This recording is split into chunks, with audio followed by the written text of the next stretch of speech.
Evangelho de João, capítulo 2, versículos de 12 a 13.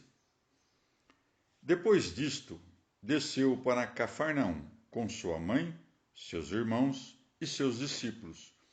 Mas não se demoraram lá muitos dias. Estava próxima a Páscoa dos judeus, e Jesus subiu a Jerusalém. Palavra da salvação. Comentário: João 2, de 12 a 13. Santo Agostinho. Eis nosso Senhor Deus superior, porque nos criou, humilde para nos refazer, caminhando entre os homens, a sofrer as fraquezas humanas e a ocultar sua natureza divina.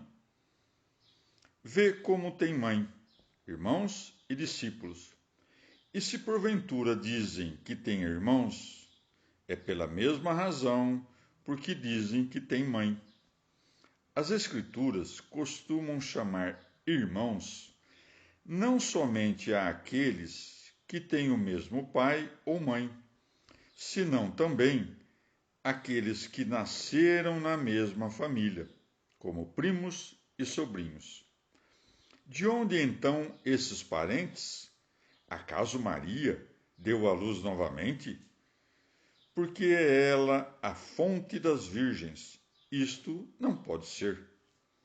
Ora, segundo as Escrituras, Abraão era tio de Ló e Jacó sobrinho de Labão, o sírio.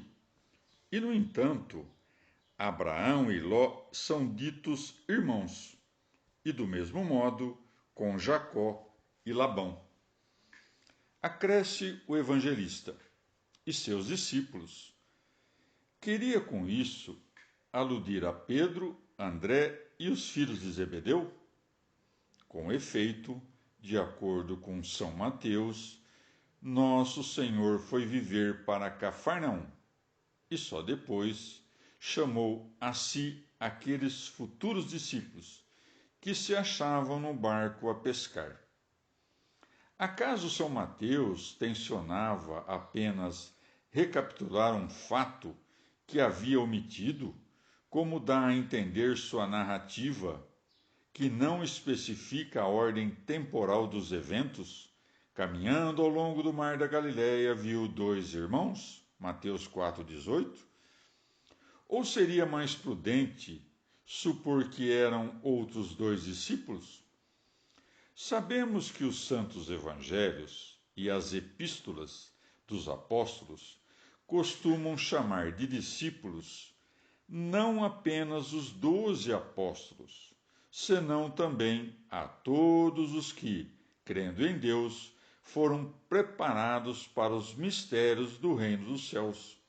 Mais ainda, pode esta viagem de Nosso Senhor ser relatada nesse ponto da narrativa, ou seja, antes de ter sido João ferrolhado, quando o próprio São Mateus escreve: tendo Jesus ouvido que João fora preso, retirou-se para a Galiléia.